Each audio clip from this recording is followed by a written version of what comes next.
hindi pa kami marunong mabuti gumamit nito, kaya inayos lang konti. Okay na? Okay na? Okay? So, patuloy tayo. But before that, let us pray. My Lord, lumalapit kami sa iyong presensya. At alam namin, Lord, na wala kaming kakayahan, wala kaming talino, wala kaming power sa sarili, kundi galing sa iyo. Kaya humihingi kami ng tulong habang kami mag-aaral na iyong salita. Sana po ay bigyan mo kami ng heart na marunong mag-unawa, mind na marunong mag-isip patungkol sa pag-intindi ng iyong mga salita. We are praying sa mga kapatid that are online, Lord, sana ay bigyan mo pa sila ng magandang ng sapat na time na matapos namin ang pag-aaral ito. Sama sila online at sa mga kapatid namin nandito ngayon. Salamat din sa kanilang time, sa kanilang oras, sa kanilang panahon na ibinigay upang maka-join physically sa aming pag-aaral sa araw na ito. We pray in Jesus' name. Amen. Okay? So, itong mga verses, bibigay ko yung mga verses natin pag-aralan. Galatians, chapter, Galatians, no? A book sa Galatians, ang pag-aaral natin, Galatians 5:4, then Galatians 3:24 to 27, at yung Matthew. Punta din tayo sa Matthew. Punta din tayo sa Matthew chapter 15, verse 1 to 14, Mark 7, verse 1 to 13. Yan yung mga texts or yung mga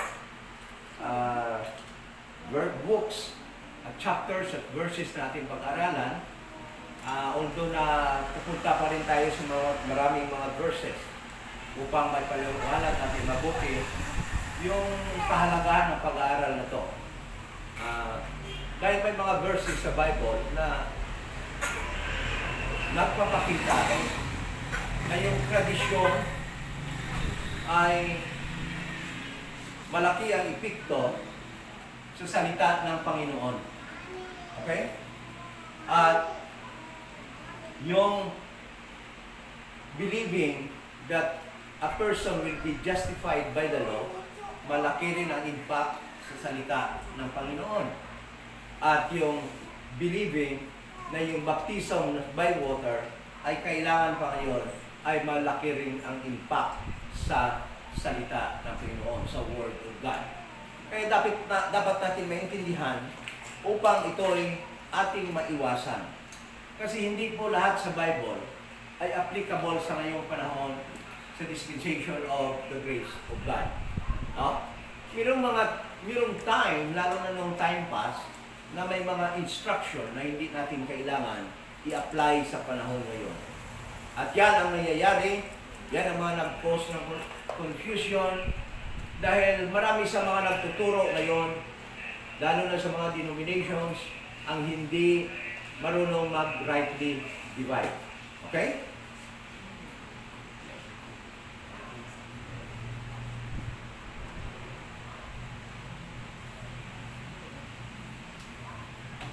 So,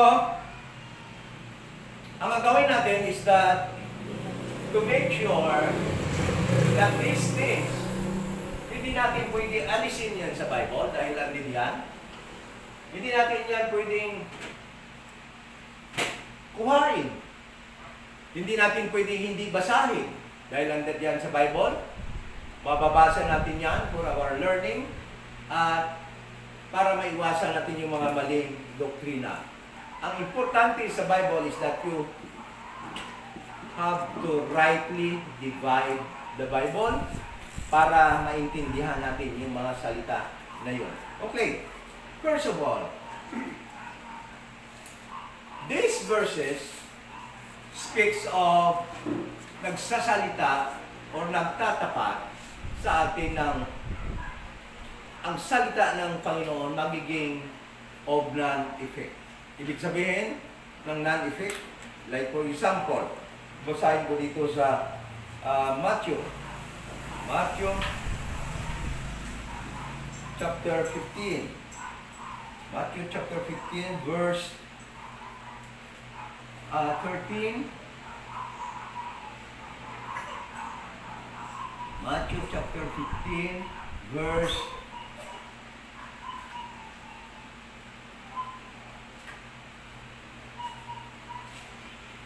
6. Okay? And honor not his father or his mother, he shall be free, thus have ye made the commandment of God of none effect by your tradition. So tradition, okay? Tradition will make the word of God of none effect. Okay? Ang tradition.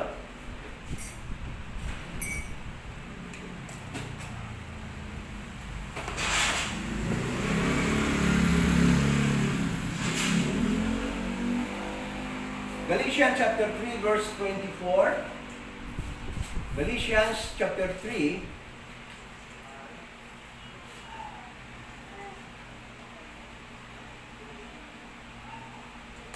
Galatians chapter 3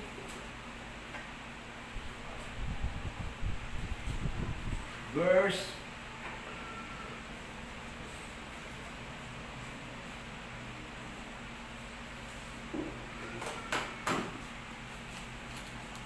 24.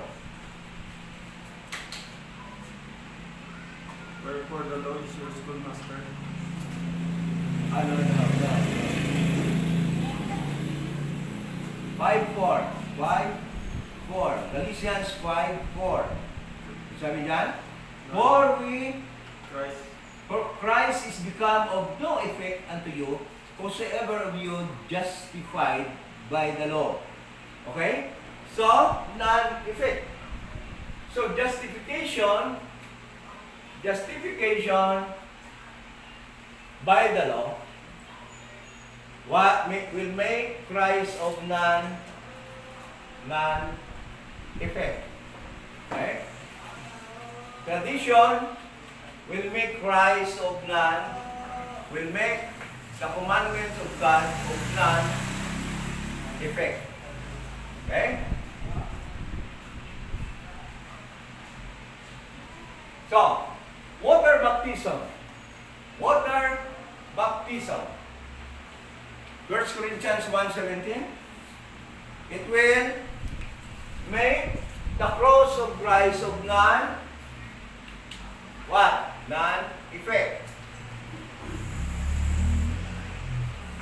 Non-effect. Okay? So, let us go. Pupunta tayo ngayon, pag-aralan natin yung tradition.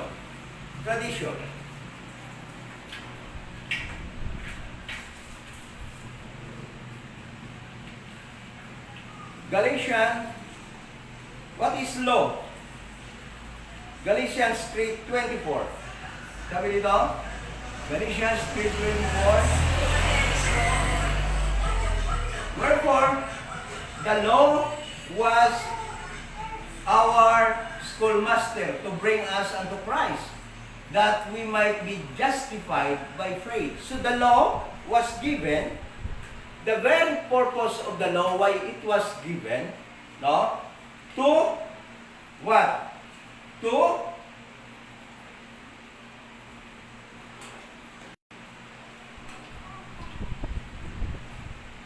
Sabi dito, wherefore the law was our schoolmaster to bring unto us to Christ. The law,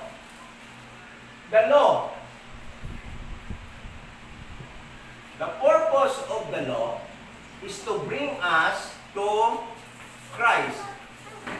Why it was given? Meaning, yung law ay maglilid sa atin, magdadala sa atin kay Kristo. In other words, yung law, yun ang magpapakilala sa mga tao kay Kristo. When it was given, during the time that the law was given to the Jewish people. By the way, listen to this. During the law was given to Moses, the law was only for Jewish people. No Gentiles at that time were observing the law that was given to Moses. Why? Because para lamang yon sa Israel. Okay? And the very purpose of the law, and the very purpose of the law during the time was to lead them to Christ.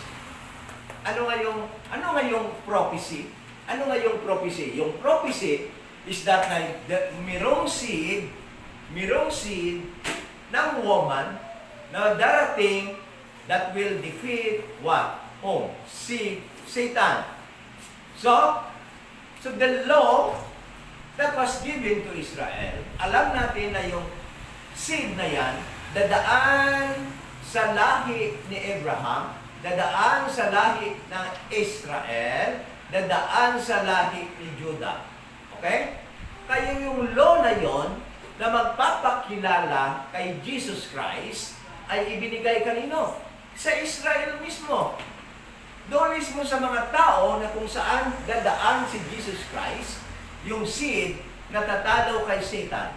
Kaya doon sa kanila ibinigay ang law, hindi ibinigay sa mga Gentiles. Okay? So yung law na yon, yung purpose na yon ng law na yon is to lead the Jewish people to know their Messiah. Na pagdating ng kanilang Messiah, Jesus Christ, kilalang-kilala na nila ang kanilang Messiah. Anong sabi dito sa Biblia? The law, wherefore the law was our schoolmaster to bring us unto Christ, that we might be justified by faith. Okay.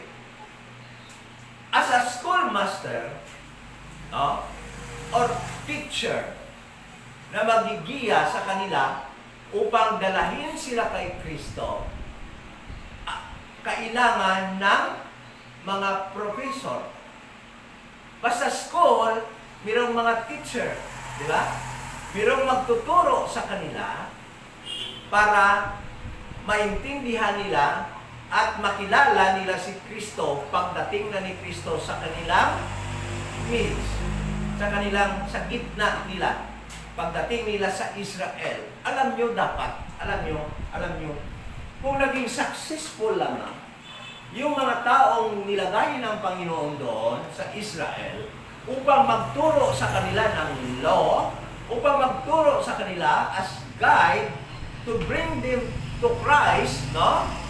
Ay pag-proclaim pa lang dapat ni John the Baptist kay Jesus Christ, this is your Messiah.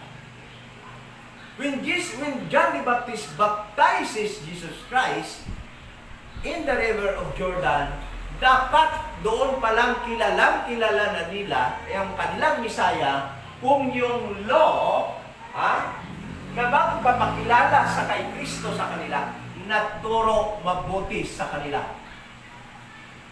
Okay? Ang problema, hindi doon sa law. Yung problema, hindi doon sa binigay ng Panginoon sa kanila na guide, na schoolmaster, ay yung problema ay doon sa mga nagtuturo. Okay? So, alam nyo ba na sa panahon na yon, na yung law ang binigay sa kanila, yung Panginoon mismo nagbigay din ng mga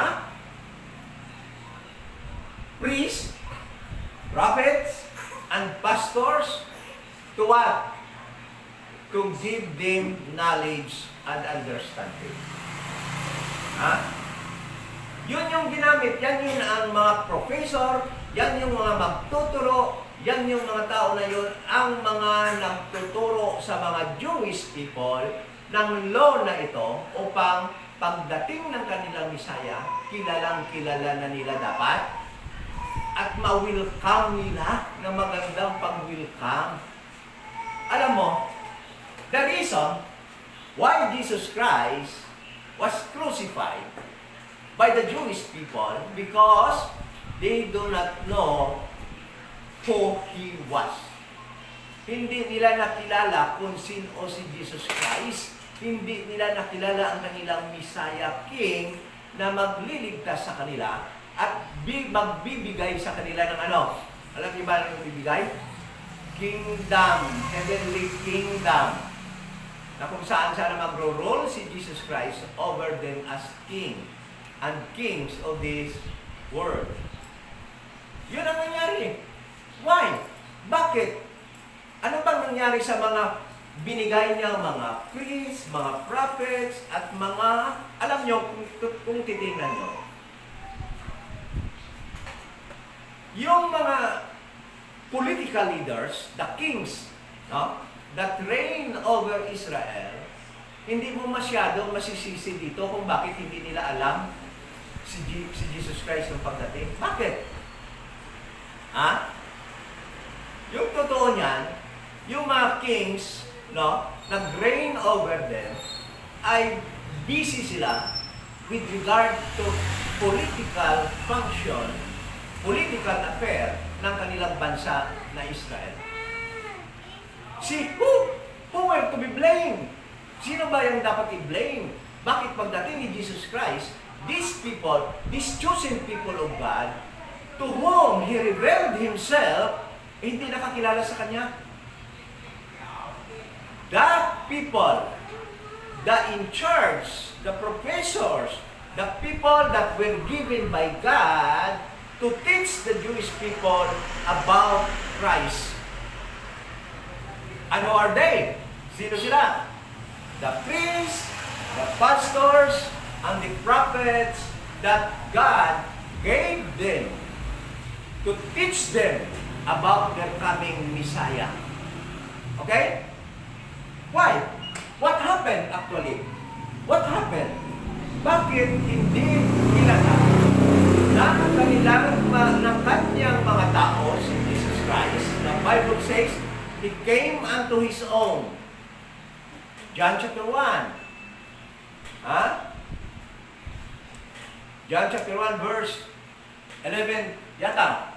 11. No? He came unto His own, but His own received Him not. But as many as received Him, to them gave Him the power to become the sons of God. That is a good news for Israel at the time. Okay?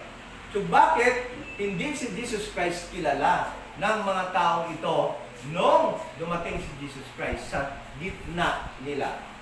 Anong nangyari? Jeremiah chapter 2 verse 8. Jeremiah chapter 2 verse 8. Sabi dito,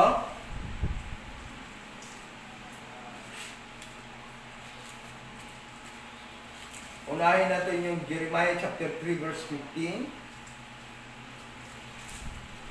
Jeremiah chapter 3 verse 15, ano sabi? And I will give you pastors according to my heart, which shall feed you with knowledge and understanding. Ito yung duty ng mga pastors, ha? Yung taga-lead sa kanila noon, nagbigay ang Panginoon ng mga pastors to feed them with knowledge and understanding with regard to their prophetic program, with regard to their coming Messiah, King Messiah. But what happened to these pastors? In Jeremiah chapter 2, verse 8. Jeremiah chapter 2 verse 8, the priest said not, where is the Lord? And they that handle the law knew me not. Okay? Anong sabi ng verse? The priest said not. Hindi nagsasabi, where is the Lord? And they that handle the law knew me not. The priests, patuloy na natin, the pastors also transgressed against me, and the prophets prophesied by Baal and walked after things that do not profit. Listen to this. The priests, the pastors, and the prophets that were in charge to teach Israel about their Messiah, their coming Messiah King, in their prophetic program, failed to do their job, failed to perform their basic function as given by God to them. Ano yun? To teach knowledge and understanding to the Jewish people about the coming of their Messiah King. Tingnan nyo, ano nangyari sa mga pastors na ito, sa mga priests at prophets? Sa halip na maturo nila mabuti, for the longest of time, no? Sa kahaba ng panahon, thousands of years bago dumating si Jesus Christ. And yet, pagdating na ni Jesus Christ, hindi nila kilala si Jesus Christ na kanilang King Messiah. Ha? Yung schoolmaster, hindi naging epektibo. Yung law na ibinigay sa kanila, na kung saan sana makilala nila si Kristo, hindi naging epektibo. Naging non-effect. Ibig sabihin, ano ibig sabihin ng walang non-effect? Meaning, it did not give the desired result. Hindi nag-produce ng desired, ng tama yung expectation na resulta. Yun yung ibig sabihin ng non-effect. Okay? So, anong nangyari sa pastors? Jeremiah 10:21, ang dami kong mga verses dito. Jeremiah 10:21, yung mga priests, mga prophets, anong nangyari? Jeremiah 10:21, anong sabi dito? For the pastors are become brutish and have not sought the Lord, therefore they shall not prosper, and all their flocks shall be scattered. Nagiging brutish yung mga pastor. Ano pa again? 12:10, Jeremiah 12:10. Sabi dito, many pastors have destroyed my vineyards, they have trodden my portion underfoot, they have made my pleasant portion a desolate wilderness. Ha? Ano yung ginawa ng mga pastors? Ginawa nilang desolate, ginawa nilang dinestroy nila ang vineyard, yung Israel, in the vineyard of God, no? Dinestroy nila, tinapaktapakan nila, instead of teaching them the law about that will guide them of knowing their Messiah King. Okay? So, ano pa nangyari? Jeremiah 22:22. Jeremiah 22:22. Hindi ko na ubusin yung lahat ng mga verses, no? Sabi dito, but if they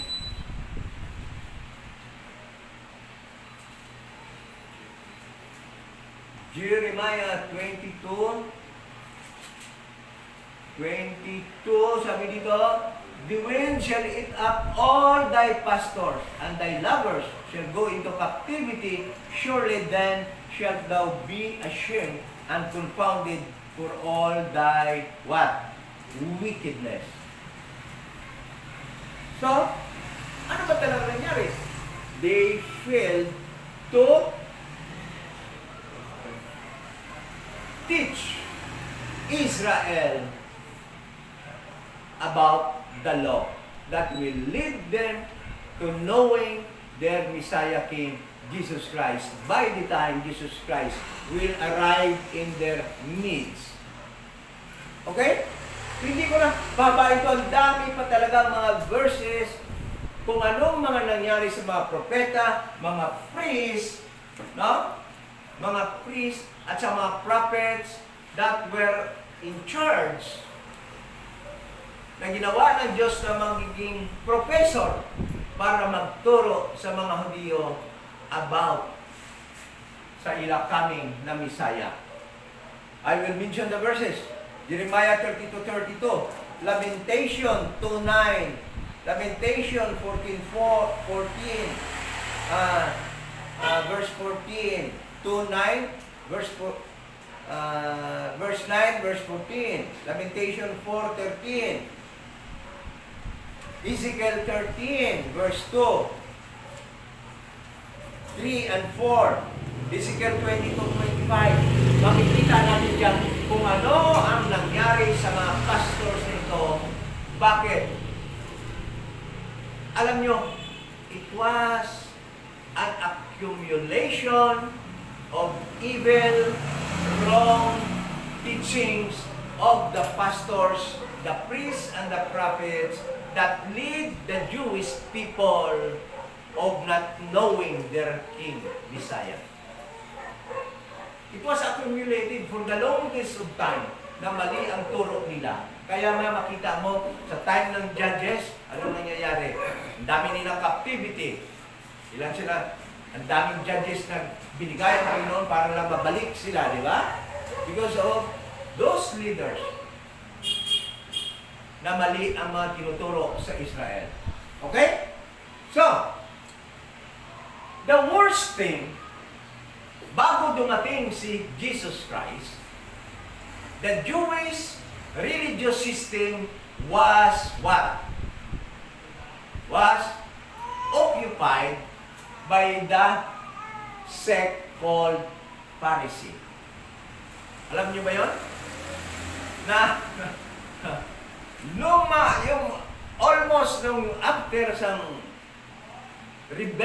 pag-rebel ng temple, nung pagbalik ni Nehemiah galing sa Babylon at na-rebuild yung temple in 505 BC.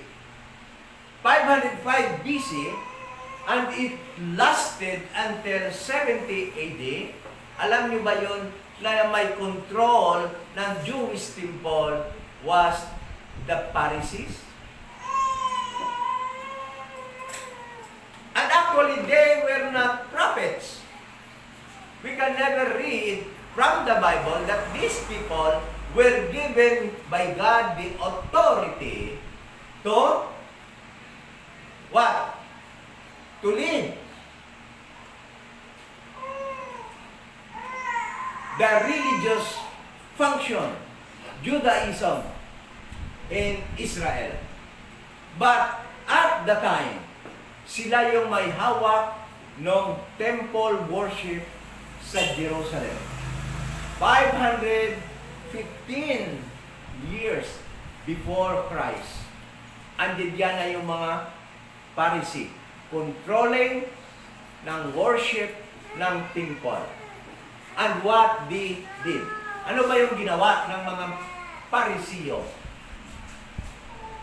The so-called master of the law, of the Jewish law. Ano ba yung kanilang ginawa? Matthew 15. At ito yung nakakatakot.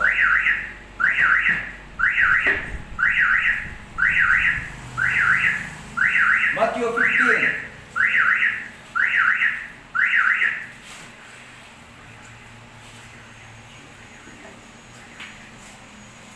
Matthew 15. Then came to Jesus, scribes, Matthew 15 verse 1, then came to Jesus Christ,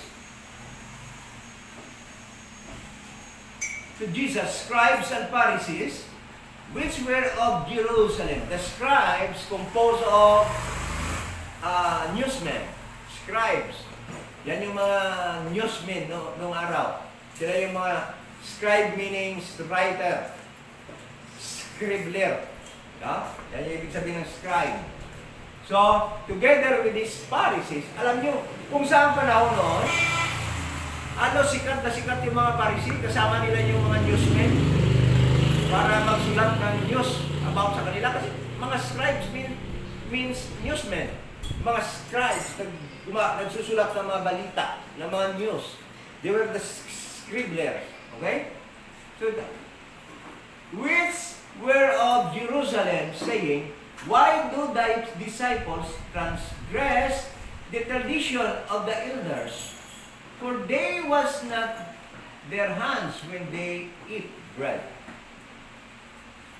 That was a very, sabi natin, tricky question. No? But listen to this. The Jewish people were taught by their elders not to eat without washing their hands. And listen to this. That tradition is not of God. It was only of the elders. Okay? Referring to the Pharisees. They added to the commandment of God. Although we can see in the books of the first 5 books that there was an instruction for them to eat, to wash their hands. Okay? When they were in the wilderness. But according to this verse, it was only a what? Yan ay tradition of the elders. It was a tradition. What is tradition? Tradition, ganito yun ang tradition. Tradition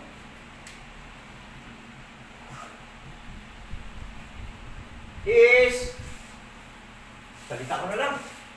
Tradition is a belief handed down from forefathers. Alam nyo, bibigyan kayo ng example ng tradition. Pag tayong mga Pilipino, pag namatayan, anong sabi? Huwag kayong magwalis. Tradition yan. It was handed down from our forefathers to the new generation. Down to the new generation. Okay? Ano pa mga tradisyon na iba?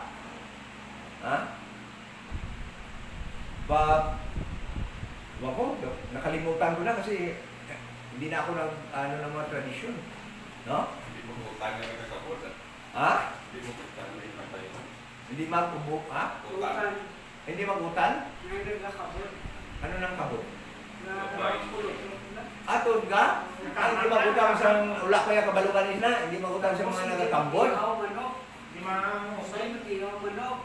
Hindi mag-ihang manok kung may patay. Amo na ang mga tradisyon. So, sabi ni Jesus Christ, yung paghugas, sabi dito, ang paghugas ng kamay, bago kumain, tradisyon ng mga elders. But, meaning, it is not the commandment of God. Yung sagot ni Jesus Christ, verse 3, ganito, But he answered and said unto them, Why do ye also transgress the commandment of God by your tradition? So, these people, the Pharisees, teaching the Jewish people tradition. Nagtuturo yung mga Pariseo ng tradisyon sa mga Hudyo, sa mga Diyos. At ang pagturo ng tradisyon sa mga Hudyo, sabi dito, ng mga belief nila na galing sa kanilang mga kanunuan, tinuturo sa mga Hudyo. And listen to this. For God commanded, saying, Honor thy father and mother, and he that curseth father and mother, let him die.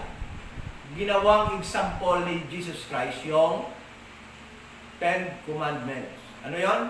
Honor thy father and thy mother. That is a commandment from God.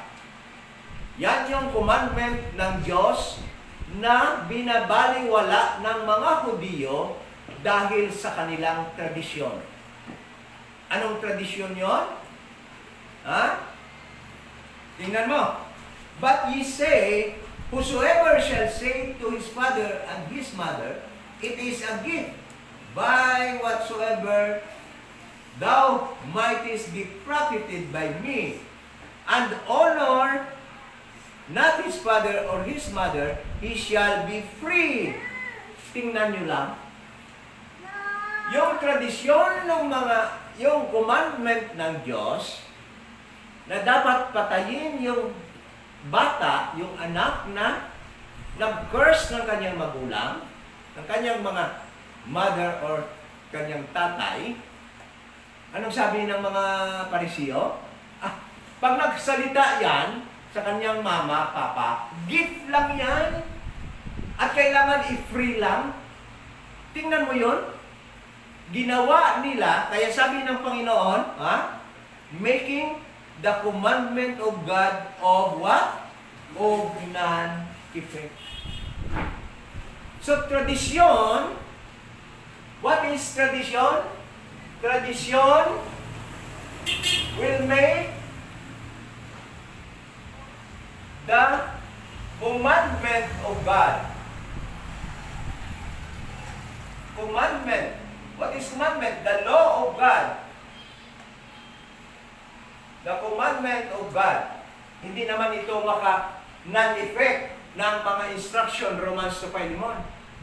Kasi wala pa ngayon yung Romans 2, Philemon. So the commandment of God of non-effect.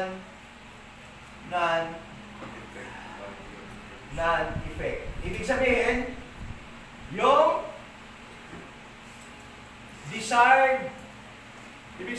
desired result ng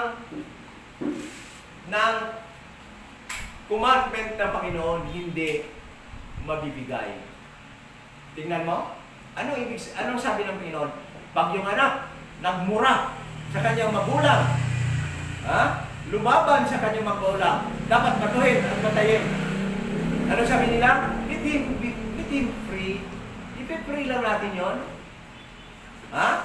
Making the commandment of God of non-effect. Making the commandment of God not to give, not to deliver its result. Ng right result. Tingnan mo lang. Gaano ka sama ang tradisyon kung gamitin mo, ikontra mo sa commandment ng Panginoon. And that was the very reason why during the time of these people, nang dumating si Kristo, nung yung kanilang religious side, no?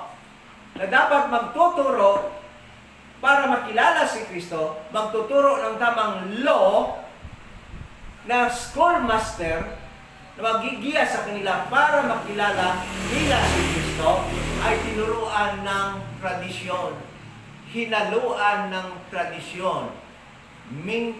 Law mingled with tradition will deliver not the desired result. Tingnan mo, nakakatakot na isama yung tradisyon sa law. And that was the very reason why Jesus Christ, when He came to His people, the Jewish people, the nation Israel, hindi siya kilala. So, let us go now to the next one. Kita na natin yung result ng tradisyon. So, let us go now to the next one. The justification by the law. What is justification by the law? People, kahit sa ngayon, maraming tao, gumawa lang tayo mabuti. That is obedience to the law. Because hindi mo naman malaman na gumawa ka ng mabuti at masama without the law. Di ba? Kasi ang law yung magsasabi, tama yung ginawa mo, mali yung ginawa mo. O, di ba? If you are not answerable to the law, then wala kang na-violate sa law. Okay? So, Karamihan ng tao ngayon, sasabihin nila, gumawa lang tayo mabuti. And that is justification by the law. Okay? But listen to this. Listen to this, mga tara.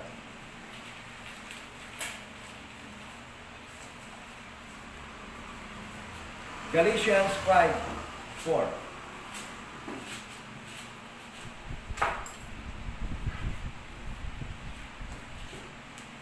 Galatians 5:4. Pakibasa?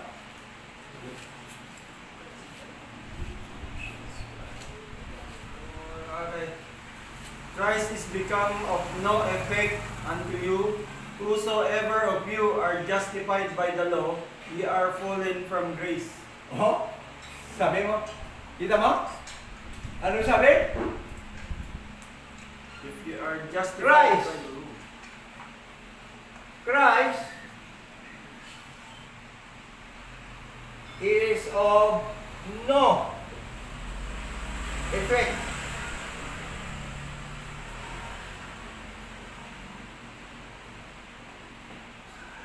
If you are justified, by the law. Gusto ko yung dalhin. Bakit nasabi ito ni Paul? Bakit nasabi niyo ito ni Paul? Let us go back to Galatians. Bakit sinabihan niya yung mga Galatians? Are the Galatians not saved? They were saved. Ligtas yung mga Galatians. Yung mga taga-Galatians, ligtas at naniniwala na sila sa death, burial, and resurrection ni Jesus Christ. Mawawala pa ba yung kanilang kaligtasan? Hindi na.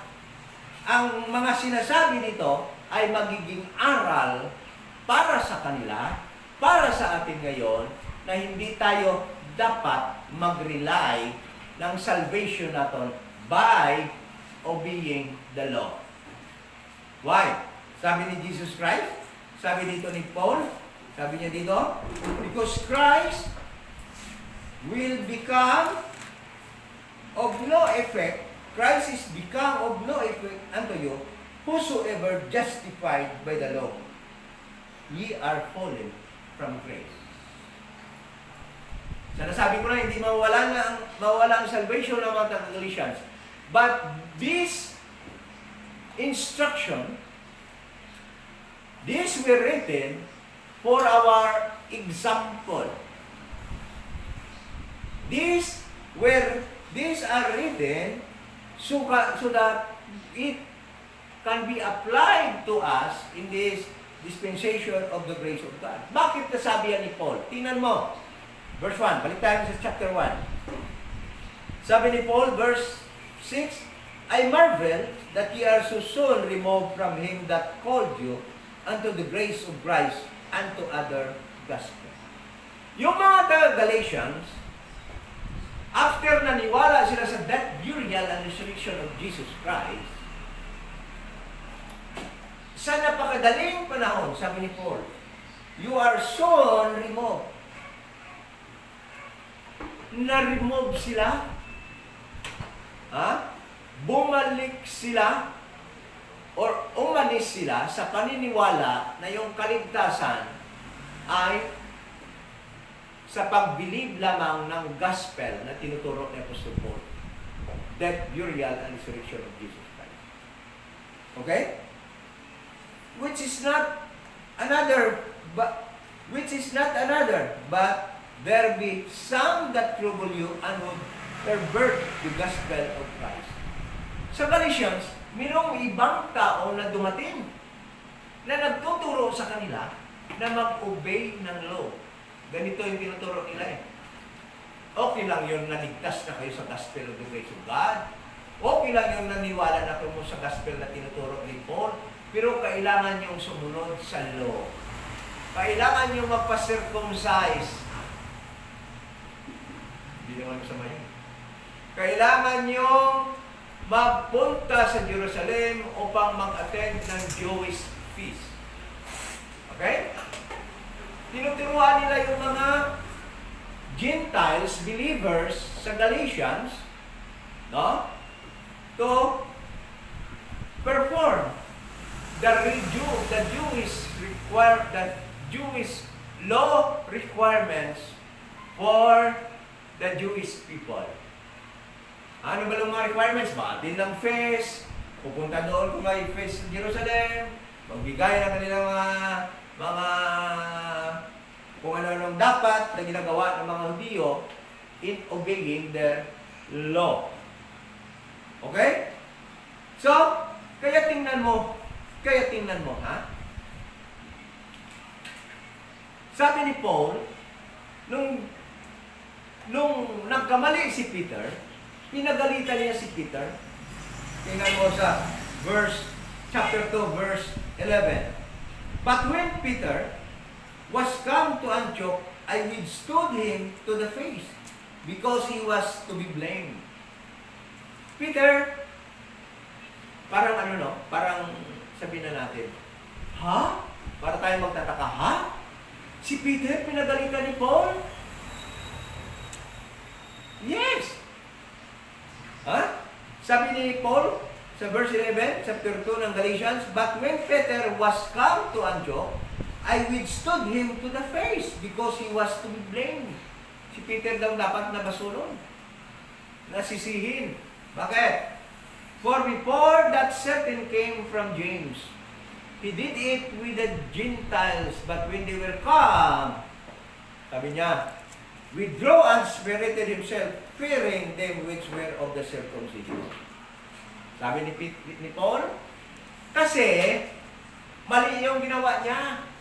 Bago dumating yung mga tao galing sa Jerusalem na inutusan ni James magpunta dito sa Antioch, kumakain siya kasama ang mga Gentiles.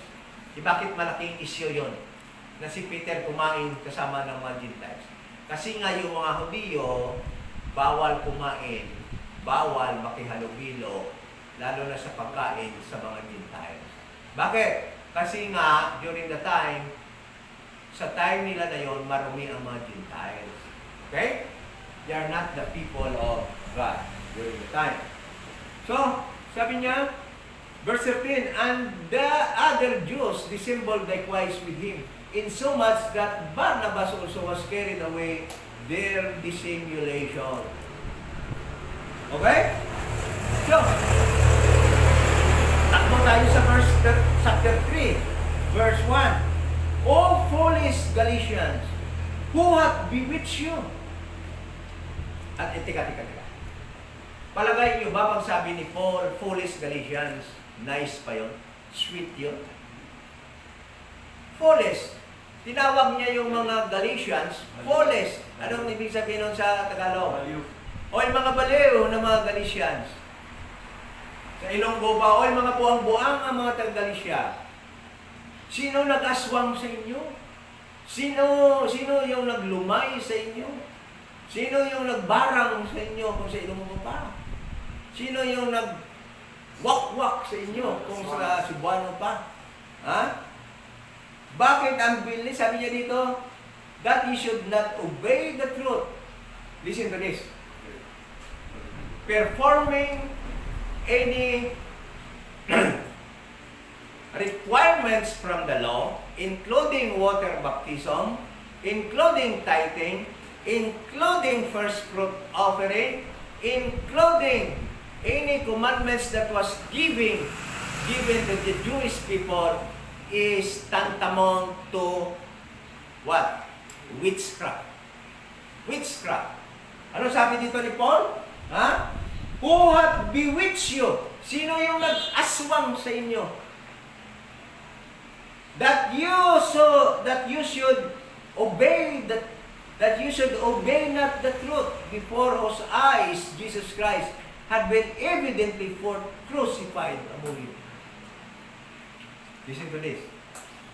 Obeying, performing any requirements of the law, that includes baptism by water, tithing, giving of first fruits, anything that was instructed to Israel is tantamount to witchcraft.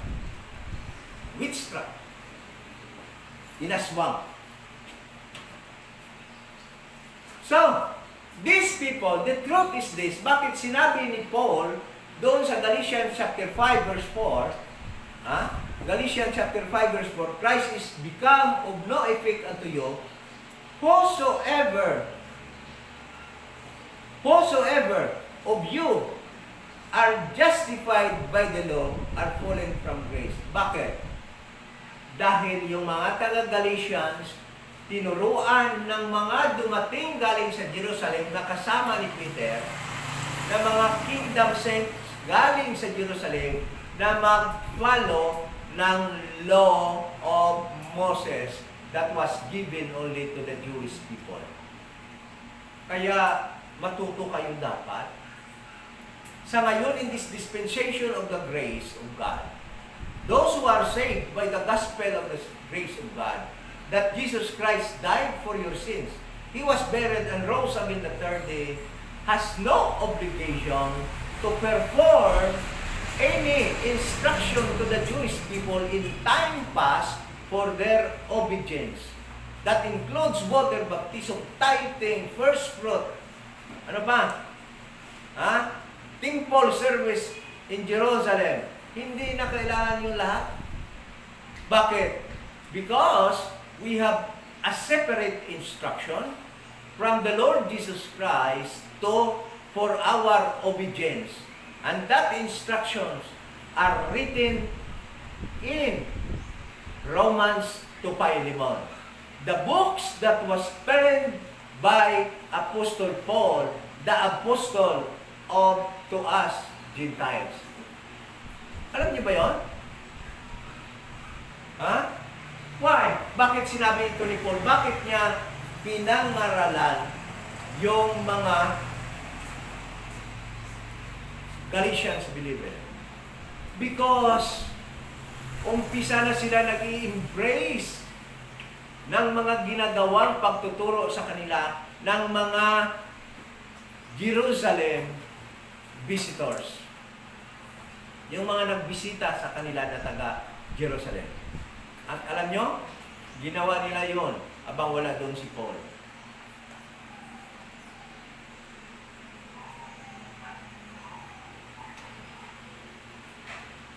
Okay? So pinagalitan nga niya si Peter. Another thing is this. Another thing is this. The reason why the Jewish country, the nation Israel, was not saved, fell to the level of the Gentiles because of their righteousness that is under the law. Because of their righteousness under the law. Okay, Romans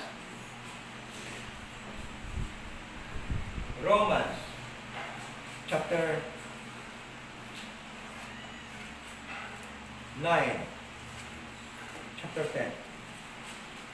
Sabi nito, Romans chapter 10, Romans 9, 10 to 11, Paul was talking to the Gentiles, but he was narrating, he was telling a story why his kinsmen, the Jewish people, was not saved. But why they were not able to obtain salvation until that prophetic program was postponed. Hindi sila na save as a nation. At yan yung ginawa ni Paul diyan sa Romans chapter 9 to 11. Ang ginawa niya, ikiniwento niya sa mga Romans Gentile believer, sa mga Romans Jew and Gentile believer, why the nation Israel ay hindi naligtas. And in chapter 10, binigay ni Paul yung pinaka-reason why ang mga Jew as a nation ay hindi naligtas. Bakit? Ano yun? Basahin natin. Chapter 1, chapter 10, verse 1. Moreover, brethren, I would not that you should be ignorant, how that all fathers were under the cloud and all passed through the sea. Sorry. Corinthians yung nabasa ko. Iba yung nabasa ko. Romans chapter 10, verse 1. Brethren, my heart desire and prayer to God for Israel that they might be saved. Sino yung kausap ni Paul? Ang kausap ni Paul hindi Hudiyo, hindi Jew. Sabi niya, brethren. He was talking to the same members of the body of Christ in Rome. He was writing them. He was not writing to the Jewish nation, but writing to the members of the body of Christ that lives in Rome. Actually, hindi nga napunta si Paul doon. Nung sinulat niya ito, hindi pa siya napunta. No? Huli na ng puntang sinusulat niya ito, hindi pa siya napunta. So, verse 2, for I bear them record, yun yung desire ni Paul, na sana yung aking mga kamag-anak, yung aking kapatid sa laman at sa dugo, in the flesh, may Israel, and prayer of God to God for Israel is that what? They might be saved. Bakit ba nagpipray si Paul na yung kanyang nation of Israel was saved? Kasi nga hindi sila saved. Di ba? Okay? For they being ignorant of God's righteousness. The reason, yung katiran, bakit hindi sila naligtas dahil sa ignorante sila sa righteousness ng Panginoon. Okay? And going about to establish their own righteousness. Yung ibig sabihin ni Paul, kaya hindi sila ligtas kasi gumagawa sila, yung paraan nila para magligtas ay yung kanilang righteousness, sariling righteousness. Ignorante sila, hindi nila alam niya yung righteousness ng Panginoon. Okay? Yun ang sabi ni Paul. Then, have not submitted themselves unto the righteousness of God. Hindi sila nagpailalim sa righteousness ng Panginoon, kundi gumagawa sila ng sarili nilang righteousness. Yan yung number one reason bakit hindi naligtas ang bansa ng Israel. Verse 3. Verse 4, for Christ is the end of the law. So hindi nila alam na pagdating ni Kristo sa gitna nila, katapusan na yun ng law. Katapusan na yun ng magiging righteous sila sa pamamagitan ng law. Yes, nung wala pa si Kristo, yung pamamagitan para magiging righteous sila in the sight of God is to obey the law. But pagdating na ni Kristo, they can no longer be righteous by obeying the law. Kasi yung righteousness ng Diyos na panahon na yun ang dumating si Kristo is that they will become righteous if they have the righteousness of Christ. The imputed righteousness of Christ should be unto them. For them to be saved. And that is by believing through faith in Christ that He was their Messiah. Okay? So for Christ is the end of the law, for righteousness to everyone that believeth. Listen to this. That was the very reason why the Jewish people was not saved during the time. Why? Because they justified themselves. Their justification, their self-justification is according to the law or by the law. Gusto nila maluwas, mag-justify by the law. That is why Jesus Christ, the salvation that was in Jesus Christ was not delivered unto them. Jesus Christ did not walang result na na-deliver, na desired nila na result na salvation because it made Christ of none effect unto them. That is the very common from tradition and justification by the law. Christ is of no effect unto those people who will believe that justification is of the law. Tradition, kung yung commandment of God, haluan ng tradition, hindi yan mag-deliver ng tamang epekto na na magpapakilala sa kanila si Kristo. Yung law kasi, ang effect dapat ng law is that makilala nila si Kristo. So the law did not deliver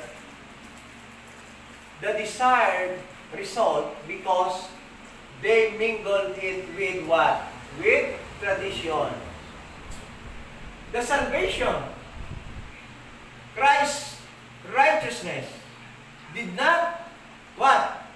Deliver a desired result to the Jewish nation because they did not believe, they did not rely on God's righteousness, but they relied on what?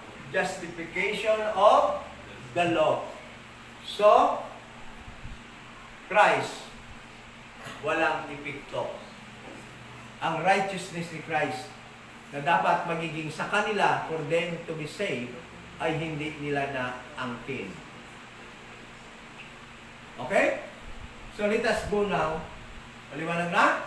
So let us now go to water baptism. Water baptism.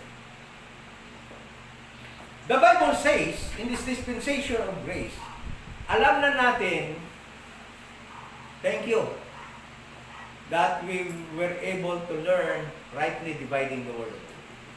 Dahil alam natin kung bakit yung Christendom ngayon magulong-magulo.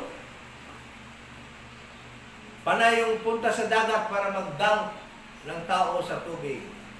Yung ibang mga denomination ang paggawa talaga ng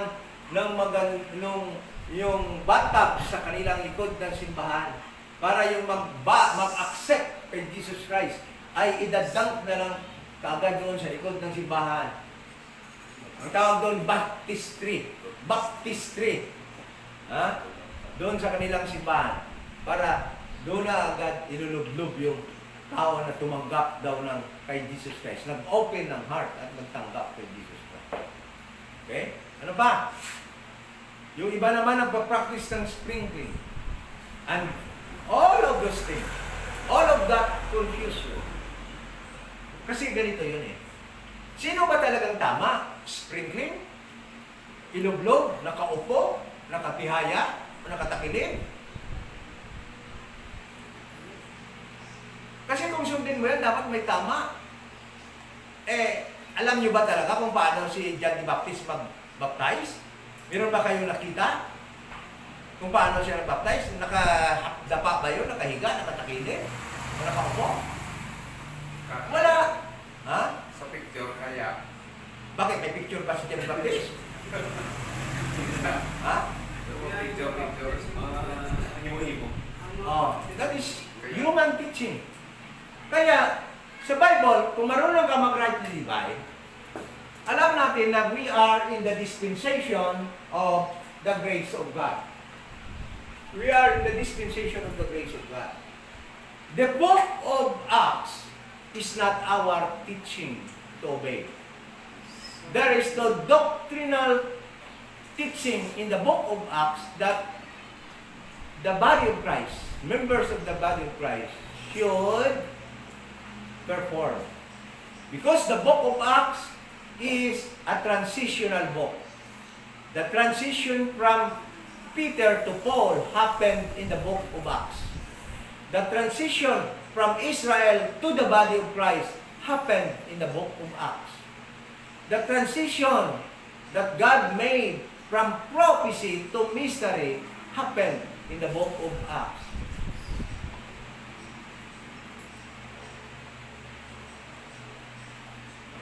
Yan ang nangyari sa book of Acts. Kaya makikita mo sa book of Acts yung practices ng prophetic program, yung practices na ginagawa ni John the Baptist, yung practices na ginagawa ni Jesus Christ, yung practices na ginagawa ni Peter at ng kanyang group, makikita mo pa sa early part ng book of Acts because at the time, andiyan pa sila mismo, buhay pa. While the members of the body of Christ, andyan na rin, nagmimingle sa kanila, living with them together. That is why, makita mo, nung isinulat ng ni Luke yung book of Acts, ay na-record niya yung mga nangyayari sa 12 apostles of Jesus Christ to the Jewish people and their mga ginagawa ni Apostol Paul at yung kanyang mga kasama sa apostol, being the apostle of the body of Christ. The mystery program. But the instruction for our obedience is written or are written in the books of Romans to Philemon. Diyan tayo kukuha ng doktrina natin, hindi sa book of Acts. Kaya nagtataka sila, bakit sa book of Acts, si Paul nag-baptize pa? Sabihin ko sa inyo ha, na-mention ni Paul kung iilan lamang yung kanyang nabaptize. Iilan lang yung nabaptize ni Paul. Sabihin ko sa inyo, alam niyo si Paul hindi ulian ninyo. Sabi ni Paul, I thank God that I baptized none of you. Wala siyang may nabaptize ko, none of you. But Crispus and Gaius, dalawa lang yung nabaptize siya sa tubig. Okay? Lest any should say that I had baptized in mine own name. And I baptized also the household of Stephanas. Beside, I know not whether I baptize any other. The word of God is true and should be believed. Sabi ni Paul, si Crispus at Gaius lamang yung kanyang nabaptize with water. Okay? And the household of Stephanas. Sabi niya, wala na akong maalala pang iba. So ngayon, magtatanong ka kayo, isa na yung nabaptize ni Paul sa Acts chapter 19. Bakit hindi niya sinabi na baptize niya yun with water?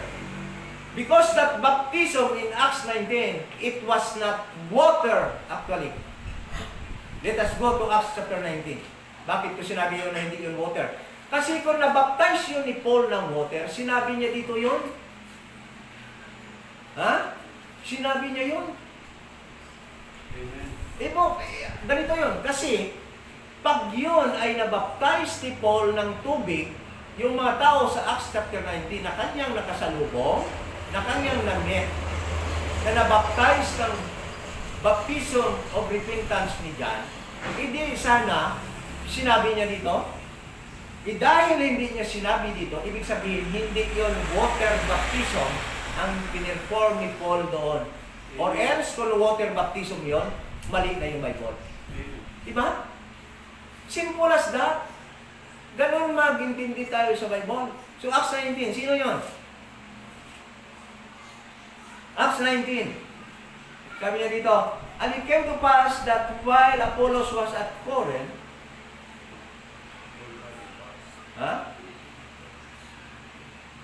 at Corinth, Paul, having passed through the upper coast, came to Ephesus and finding certain disciples. He said unto them, have ye received the Holy Ghost?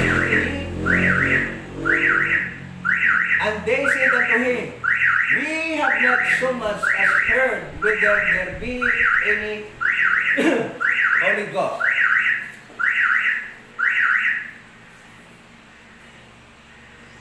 And he said unto them, unto what then were baptized ye? And they said unto them, John's baptism. Verse 4. And said Paul, John verily baptized with the baptism of repentance, saying unto them, the people, that they should believe on him which should come. Dapat, sabi ni John the Baptist, baptize kayo sa baptism of repentance, but mag-believe kayo sa darating, referring to Jesus Christ. When they heard this, they were baptized, what? In the name of Jesus. They were not baptized in water. They were baptized in the name of Jesus. Amen. Is the name of Jesus water? No. Hindi. Listen to this. Anong ginawa ni Paul nung pag-baptize siya nito in the name of Jesus? Dinala ba sila sa dagat? Dinala ba sila sa tubig? Sa resort. Kagaya nung nangyari doon sa wilderness kay Philip, sa Eunuch? No! Sabi dito, ano? And when Paul had laid his hands upon them, the Holy Ghost came unto them, came on them, and they spake with tongues and prophesied. Listen to this. What happened? That baptism was what? The meaning ng baptism dyan is that is not immersion of tubig, but Paul joined them in Christ. They believe in Christ. Sabi ni Paul, baptism ni John is by baptism of water repentance, but you should believe to him that should come, referring to Jesus Christ. So, binaptize sila ni Paul, ginjoin sila ni Paul. Ang ibig sabihin ng baptism dyan is ginjoin. Isinama sila ni Paul kay Kristo. And, anong ginawa ni Paul? It was by laying his hands, hindi tubig. Naglay lang siya ng hands sa kanila. So, it was evident. Ibig sabihin ko, ebidensya yon na hindi yon water baptism. Kasi kung water baptism yon, minensyon sana ni Paul doon sa 1 Corinthians kung sino pa yung mga nabaptize niya. Alam nyo, alalang-alala ni Paul. Bakit alalang-alala ni Paul kung sino yung mga nabaptize lamang niya? Kasi nga, kukunti lang yung nabaptize niya sa tubig. Si Crispus, si Gios, at yung family lang ni Stefanas. Yung dalawa yung na-meet na niya yan, binabaptize niya in the name of Christ, in Christ. Ibig sabihin, by laying hands, yung Holy Spirit pumasok sa kanila. Hindi yun sa tubig. Isinama sila sa pangalan ni Kristo at ito. Kasi yung lahat na yun, yung ibang mga members ng Little Flock, nakatanggap ni sila ng Holy Spirit, di ba? Sa time na yun sa Pentecost. Sila wala. Hindi daw nila alam yun. Posible wala sila doon sa time sa Pentecost. Oh. Kaya yung mag-meet sila, hindi niya alam yung Holy Ghost. Tinanong sila ni Paul. Okay? So, and besides, listen to this. In this dispensation of the grace of God, since we know that we are in the dispensation of the grace of God, and we rightly divide the Word of God, at alam natin na yung instruction natin is from Romans to Philemon, never we can read from Romans to Philemon that there is other baptism apart or besides from baptism of the Holy Ghost. Okay? Read 1 Corinthians chapter 12, verse 13. Ito kasi yung instruction natin, hindi sa Acts eh. Wala tayong makuhang tamang instruction sa Acts. Sa Acts is transitional book. It is very confusing if you do not know how to divide the Word of God. Yan nangyayari sa mga denomination. Confusion. Bakit ginawa ni Peter to? Ginawa ni Paul dito? Parehas lang naman. Because during the time, Paul was task to what? To provoke Israel unto jealousy. Everything that was for Israel, the speaking of tongues, the miracles, wonders and miracles, ano pa? Healing, ano pa? Baptism by water, were all for Israel. But it was performed by Paul, gave it to the Gentiles in the early part of his ministry for to provoke Israel to jealousy. After that, nung masulat na yung canon, nung matapos na yung Bible, dumating na yung perfect one, the Bible, lahat yun nag-cease. Lahat yun ay tumigil. Kaya may panahon na hindi na ginagawa ni Paul ang pag-heal. Kagaya kahit sakit niya, hindi niya ma-heal. Okay? Sakit ni Timothy, hindi niya ma-heal. Sabi niya kay Timothy, uminom ka na lang ng kunting alak. Naku-confuse na sila ngayon eh.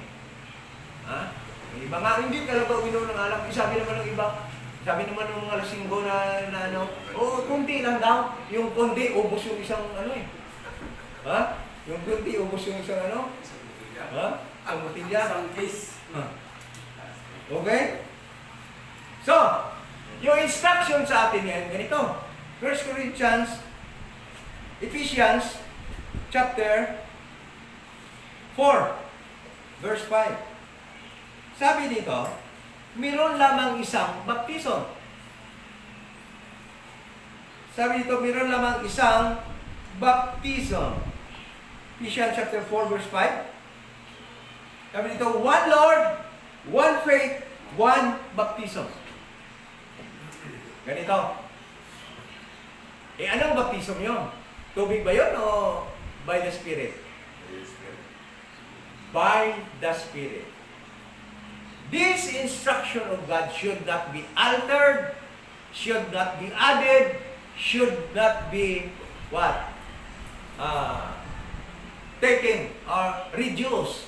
Hindi pwede bawasan, hindi pwede dagdagan, hindi pwede bawasan.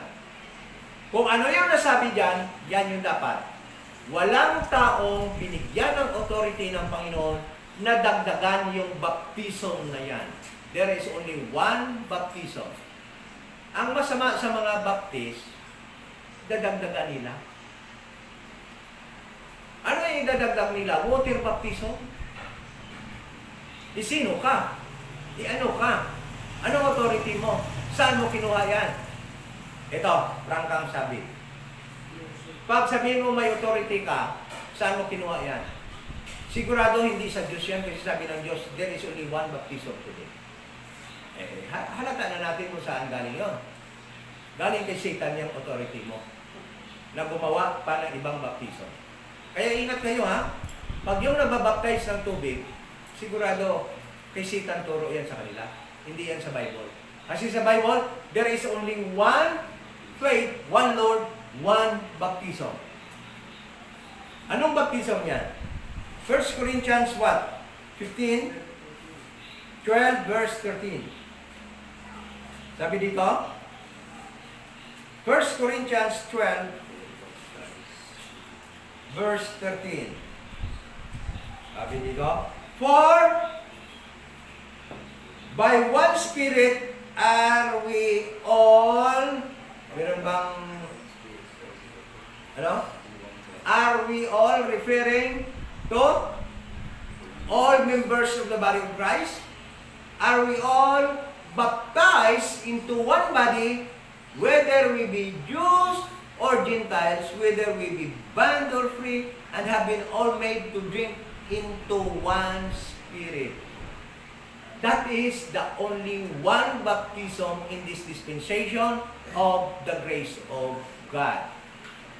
I-join tayo, yung baptism dito is not of water, but by joining, by putting us into the body of Christ. Listen to this, the body of Christ is not water. It is composed of saved believers of this dispensation of the grace of God. Meaning, we will be added to to the body of Christ by the time we believe the gospel of the grace of God, we will be baptized by the Holy Spirit into the church, the body of Christ, the new creature. Intindihan natin yan? Okay? Yan yung ginawa, yan yung nangyari sa atin. Saan tayo? Paano tayo na-add doon? Paano tayo nalagay? Paano tayo na-join sa body ni Christ? Romans chapter 6. Romans chapter 6. Ito yun. Ito yun, sabi nila, tubig daw. Like figure. No. Sabi dito, verse 3, know you not that so many of us as were joined. The word baptized here, joined into Jesus Christ. We're baptized, we're joined into His death. Ibig sabihin niya, na no, many of us as were joined into the body of Christ, into the church, the body of Christ, okay? We're joined into His what? Death. Ibig sabihin, yung believer, yung ligtas na nag-believe sa gospel of the grace of God, gin-join sa body ni Christ, sa church, kagin-upod man sa pagkapatay ni Christ. No water. Naupod man ikaw sa paglubong kay Christ. Nasama din kayo sa paglibing kay Christ at nasama din sa pag-grace ni Christ from the dead. From the dead. Yan yung baptism na yan. There is no water here. So magtatanong kayo ngayon, ano pala, Brad, yung ginagawa ng mga baptist, ng ibang mga denomination? Bakit nila binabaptize sa tubig? Ganito yon. Ibabaptize nila kayo sa tubig at para ma-join kayo sa kanilang local church. Member ka na kaagad ng kanilang local church. Kuhanin nyo? Para yung pastor na yan na yung may control sa'yo dahil under na kayo ng kanyang local church. Under na kayo ng kanyang authority. The water baptism that being practiced by the denomination today is to put you under their authority and control so that He can rule over you. He can control you. Then impose everything, impose to you the rules of their local church. Because you are a member of this church, you are now obligated to give, to pay your tithe. You are now obligated to pay your first fruit every January. Although you can pay it monthly by staggered. You can now give your mission offerings. You are now obligated to sing in the choir, to give your talent to the Lord. Yung iba nga dyan yung iba dyan, alam nyo, you are now obligated to massage your pastor. Meron pa yan. Libreng masahe, nagpapamasahe sa mga... Alam nyo, yan yung mga Bible school students. Alam nyo bang taga-masahe na ng mga pastor? Alam nyo ba yung mga Bible students sa mga babae, taga-plansa ng damit ng pastor? Taga-laban ng kanilang mga damit? Yan yung ginagawa nila sa mga Bible students. Huwag niyo kayo mag-deny. Yung anak ko, naging Bible student ito. Naging Bible school. Parang kalansay ito. Dati doon, walang kain mabuti. Alam niyo bang kinuha ko ito sa Bible school sa Manapla? Kasi akala ko may TV na. Tumawid ako doon sa likod. Kinuha ko ito. Umuwi ka muna sa bahay. Kasi walang kain mabuti.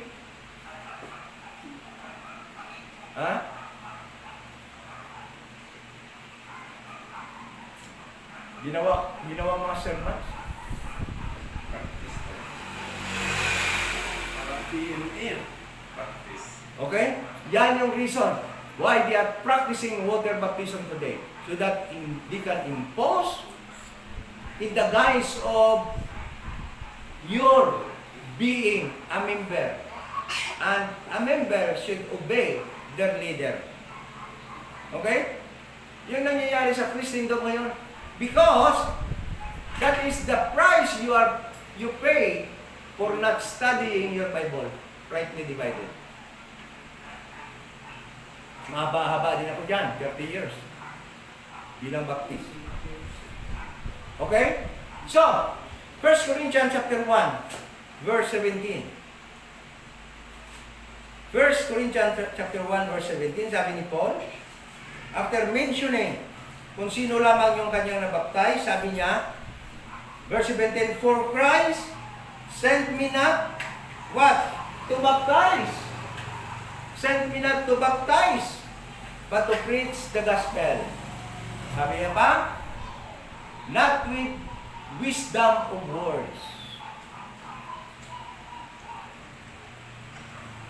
Paul was not preaching using wisdom of words, enticing words. The most simple words was spoken by Paul to let his people, his audience understand. No? Lahat ang pamamaraan ni Paul, napakasimple lamang para maintindihan ng kanyang mga tagapakinig. Sabi niya dito, not with wisdom of words, lest the cross of Christ should be made of none effect. So, if you water baptize today, no? If you water baptize today in this age of grace, in this age of grace, what will happen? What happened? What will happen to the cross?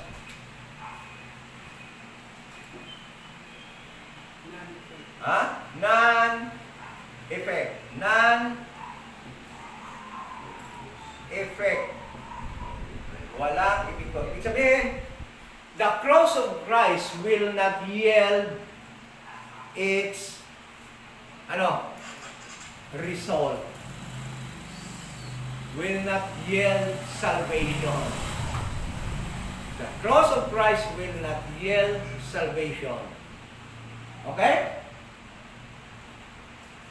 Of none effect. Will not produce, the cross of Christ will not produce the what? The desired result. Meaning, ano pala ang result ng cross ni Christ? Salvation. Meaning, the cross of Christ will not yield salvation. Meaning, a person, even though he believed the gospel of the grace of God as preached by Faith Ardis in the Philippines, by Baptist, another denomination, still, the cross of Christ will not yield its result, will not yield salvation. Nakakatakot. Okay? So, answer to the question, what these have in common? Tradition, justification by the law, water baptism, what these have in common? Ang common nila is that it will not yield the desired result. Okay? Kung ano yung dapat na ibigay na resulta, hindi maibibigay ng salita ng Panginoon. Dito, dapat ang law ay magpapakilala sa kanila kay Kristo. Pagdating ni Kristo, hindi nila nakilala. Hindi nang bigay ng tamang resulta ang law. Bakit? Hinaluan ng tradisyon. Okay? Yung kaligtasan ng mga tao na magbibigay, na mag-asa ng justification sa law, hindi naman magbibigay ng tamang result si Christ. Ano nawala dito? Salvation. Dito, ano? Pag nag-water baptize ka, kahit nag-believe ka pa sa tamang gospel, ang cross ni Christ, the gospel of the grace of God, will not yield the right result na kaligtasan. Yan yung common sa tatlong yan. It will make the cross of Christ, it will make the Word of God of none-effect. The Bible. I hope na bigay o na-discuss natin yung dapat na-discuss. At kung sino yung may tanong, pwede nating bigyan ng ang time yung ating Q&A. Yung tama ba na pag tayo ay nag-believe, kasama yung ating mga kasamahan sa bahay na nasisave, mag-believe lang tayo para sa kanila? Mamayang gabi. Nakaschedule yan mamaya, 9 o'clock p.m. Okay. Yan yung laman, yan yung pag-usapan natin sa ating study. Amen. Mamayang gabi. Join me, no? 9 o'clock p.m. Okay. Wala na siguro. Brad, Una ko, isa ka Katoliko. Kag believe ko sa gospel death for burial and resurrection. Baluwas ay ako. wala namang requirement sa iba. Wala pa namang requirement na lagay dyan. Ito lang. Kung ako baptist, kag nagtuo ako sa death burial and the resurrection ni Jesus Christ. Kag ang ako mga sangunang nag-appeal sa mga writings, mga kanta na open heart, maluwas ayan ako. Kung palayon ko ang akong ginahimo sa una.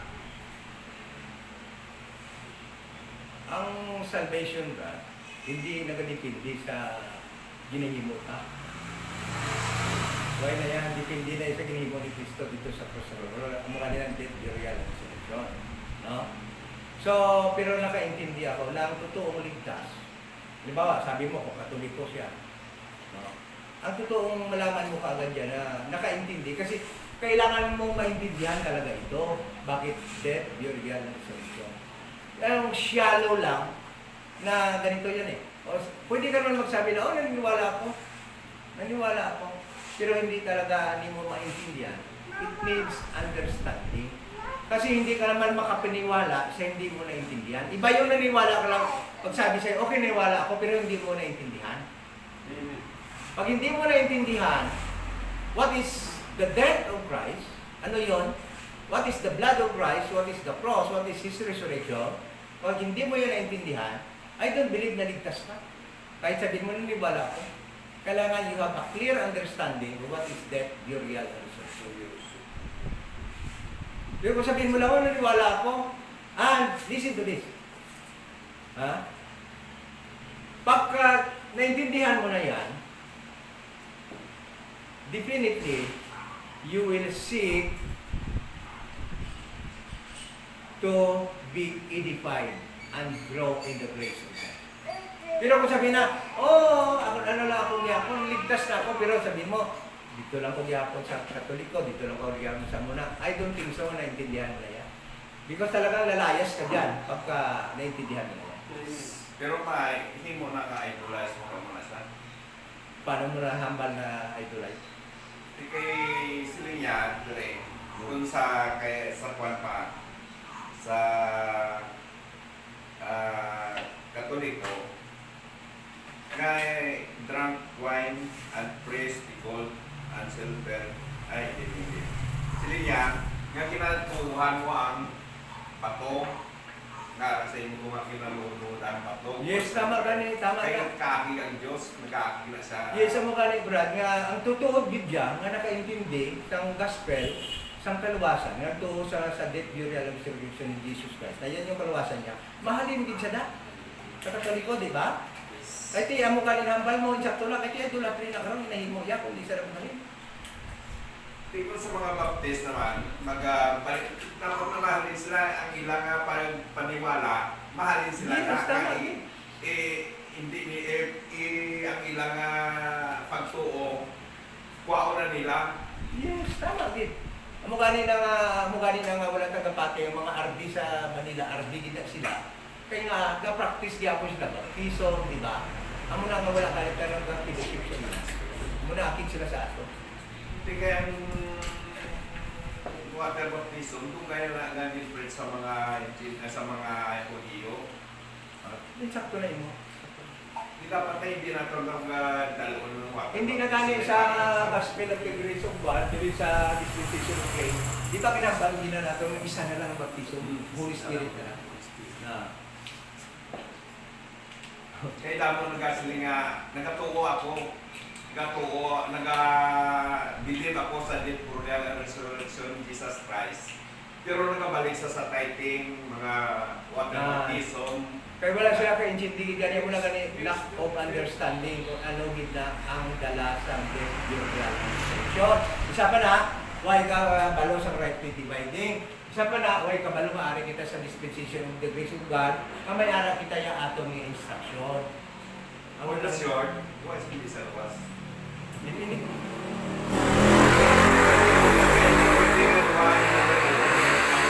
Mukha nila pa, siling-siling na pala, babati man ko sila, pero why basa Bible, why gatuon Bible, why gina-intindi yung Bible. Kabublay mo kay tanawa ba ang nakaintindi ng isang kaluwasan. Kapalak-palak dayon na. Ang tawag lang, Brad, amo ni Brad, kung hindi ko nakaintindi isang kaluwasan, anong pulos na katuloy mo imo man? Kapoy lang ko, di ba? Ikaw ba na, Brad? Ari ka diyaw, kinanglan mo magkadto di, ano, kinakadto mo diyaw? Di ba kay tungod nga, kinanglan nato ng fellowship, kinanglan na mag-grow, kinanglan na magturo sa Bible, kaya nakaintindi kita. That is salvation. Kaya kung wala ka lang galit intindi nga, anong pulos yun na agad di, yung panahon ko, amo na hindi nila naintindihan. Hindi pwede na yung katuumang ko sila, pero wala man sa wala, gasuon, may gano. Hindi na tuod, nga nagatuon. Are, Brad, nga may 12 tribes nga pinuntahan natin ng Jesus Christ. Bata, ang bata ni Dito. Oo nga may ara sila na, nga ginawa ng ibo kaya na. Saan na pa makukuha? Kag may 12 apostol, Hindi ka yung 12 apostol. Ikaw ba naman, ako ba na ba explain? balay mo na. O, sige, Ang explain. 12 tribes, dapat na ang Mesiyas nila si Jesus Christ. Ang? Mesiyas. Sa 12 na sila, kundi sa 12 sila may 12,000 mga tao na sila. Sa Yung sa ano na Brad, sa tribulation period na siya. Oo, pero may artist ka niya sa una may ara na sila. 12,000? Wala Oo, ka pinag-mention. 12,000. Kada isa ka tribo, may 12,000 na sila. Dapat na ang 12,000 nga i-preach nila nga si Jesus Christ amo ang ilang Isayas. Sa tribulation. Pero sa pan, hindi sila magtuo nga si Jesus Christ nga halin siya sa pasungan nga igol. Dapat makita nila ang si Jesus Christ halin sa langit pagto nga maakto sa Israel, sa Jerusalem, sa Israel sa may ano ko tawanan ang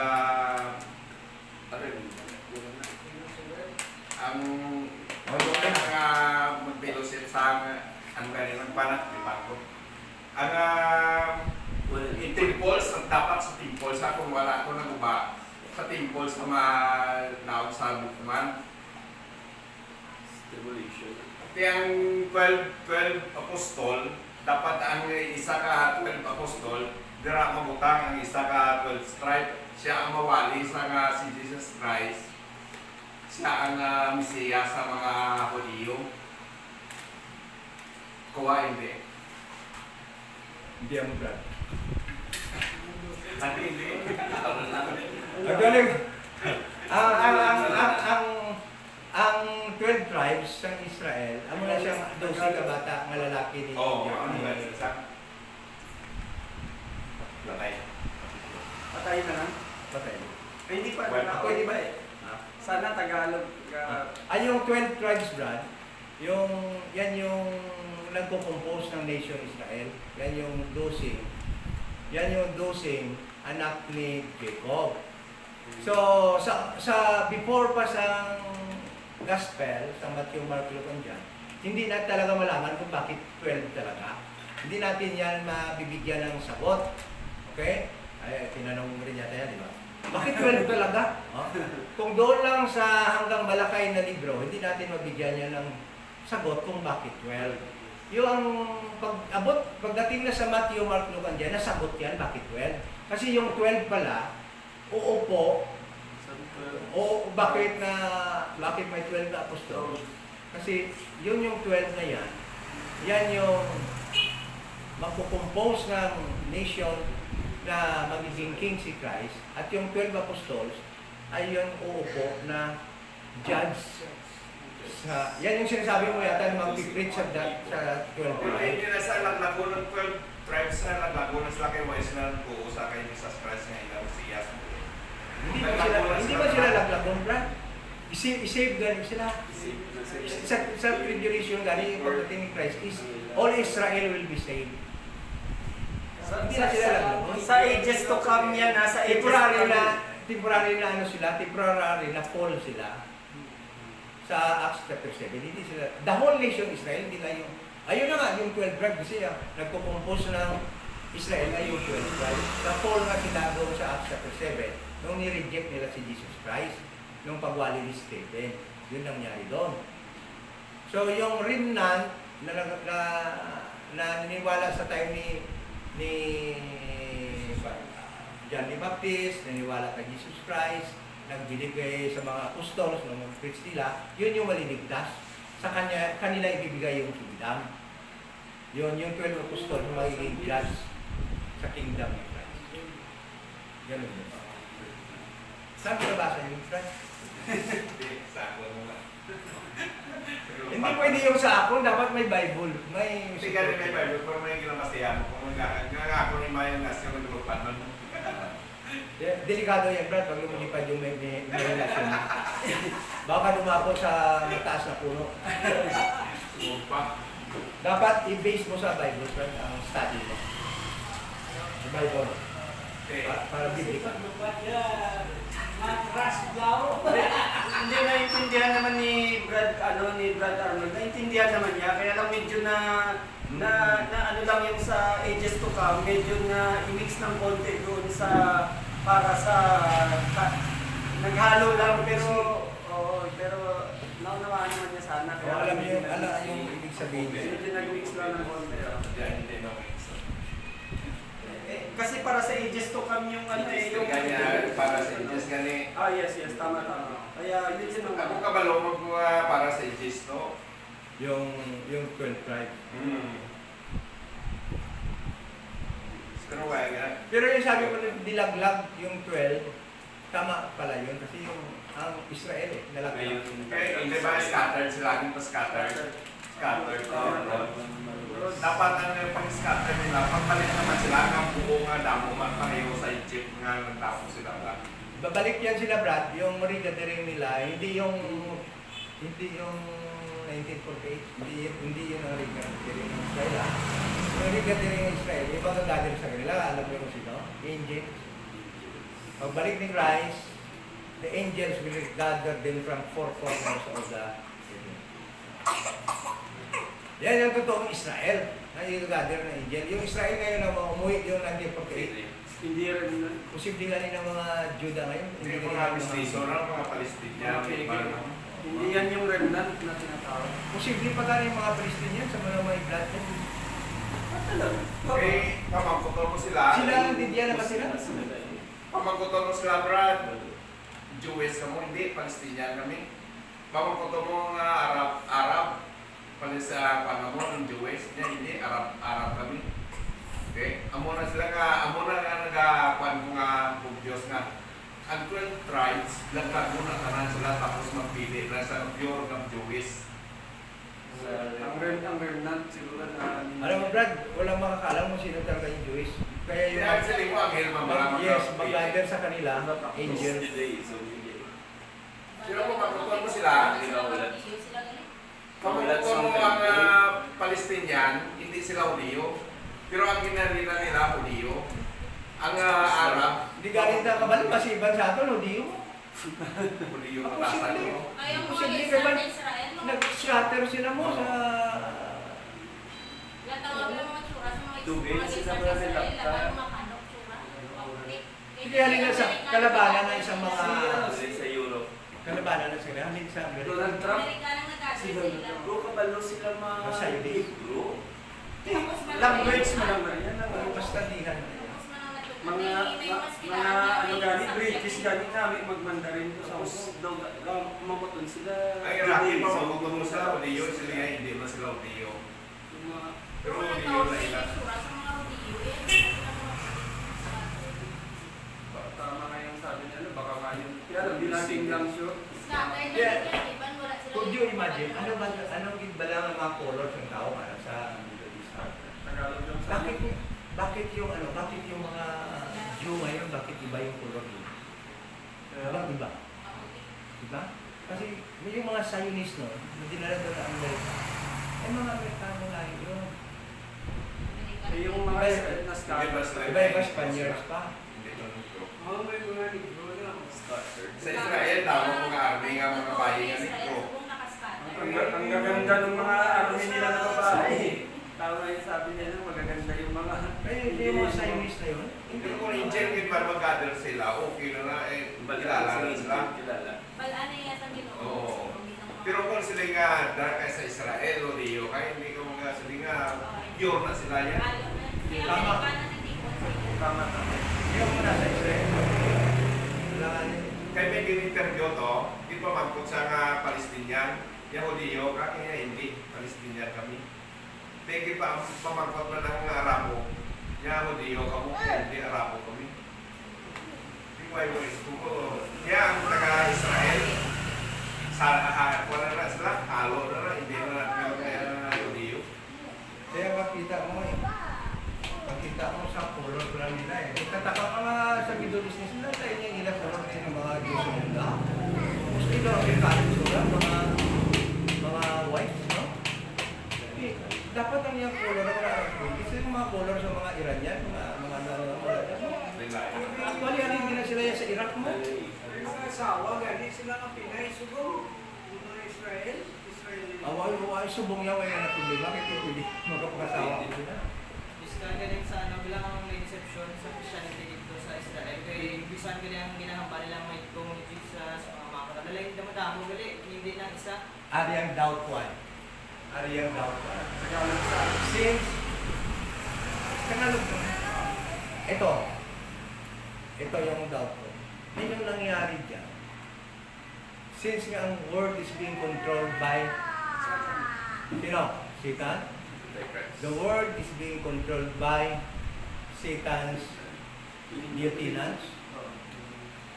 Ang mga tao na yan, hindi talaga yan sa Panginoon ang pinadala sa Diyos. mga Kaya tingnan mo, bago dumating yung Hudiyo, bago dumating yung Diyos sa promised land doon, sinong una nagpadala ng tao doon? Palestinian. Sino nagpadala ng tao doon? Si Satan, pinadala niya ng mga lipilim, di ba? Pinadala na niya ng giants, yung Israel. Alam niyo yun? Di ba? Kaya pagdating ni Joshua at ni Caleb ng 10 spies, pila yung 12 spies? Bakit 12? Tudusin na sila, di ba? So, nung pagpadala doon ng spies, anong report ng sambo?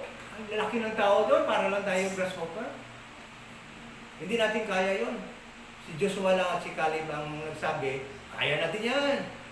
O kaya yung dalawa buhay. Yung sambo tayo. Di ba? So, yung pattern is this. Before makadating yung tamang mga Hudiyo sa Riga-Derim, pinadalhan na rin muna ni Satan ng mga tao niya ng Israel. That is why I do believe, yung mga Jew ngayon, they are not actually the Israelites. Hindi. They are Satan's people. Kaya stop nyo yung, let us pray for the Israel. Gagawin ko kayo, no? Galing siyempre, drama nga ito eh. Yung papel nila, yung parang sila yung aping-aping. Di ba? Para sila yung, yung pinapalabas ni Satan. Parang bida sila. Pero yung totoong Jew, wala. Scattered niyo. Scattered pa hanggang. Mukhang sila ang victim. Yan. Sa tama yung Rizal. Playing victim sila. Pero noon hindi ko maintindihan niya. Pero nung maalala ko din yung pagpunta ng mga Jewish doon, may tao na daan yung Israel, nikiling, Satan's people. Kaya, yung pattern na yun, talagang maulit yun. Kasi nag-scatter sila, pag regather na sa kanila, alam natin na yung regathering talaga, ang Ginoo yung mag-gather sa kanila. Hindi yung 1948 na yun. Blasphemy yun.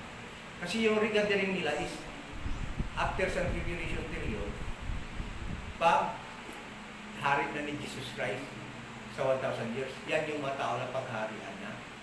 Definitely sigurado. Kaya nga sa tribulation, halos siguro malinis yung Kadang Israel, hindi galing nga Jola na nag-Isla sa Kristal. Ara rin Palestinian, ara rin Christian. Nga din tawag yan Christian. At may ang Roman Empire man sulod man raging ino ilang ang Christianity. Tapos ako na kung nakasulod ng Christianity.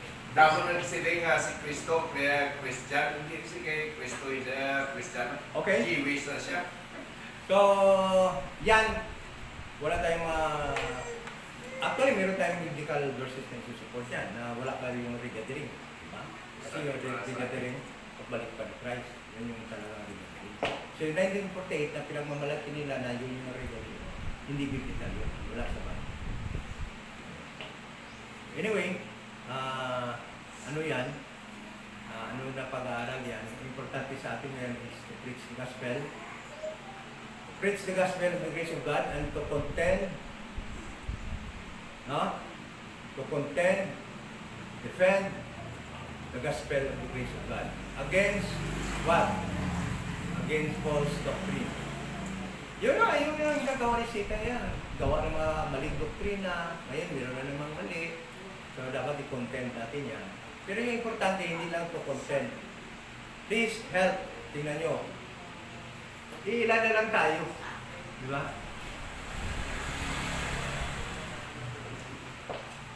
So, mukhang natutuwa pa kayo, nakukontent na lang tayo.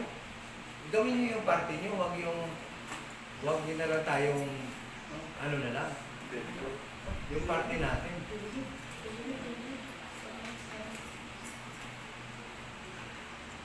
Hindi to trabaho lang, hindi lang trabaho to, hindi ko lang pinatrabaho.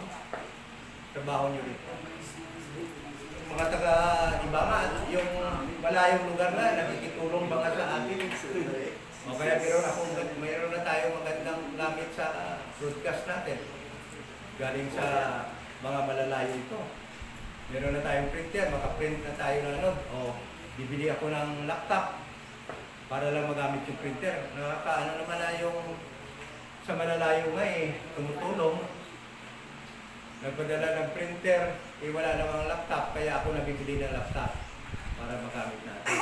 Do your part din. Gawin naman natin yung part natin.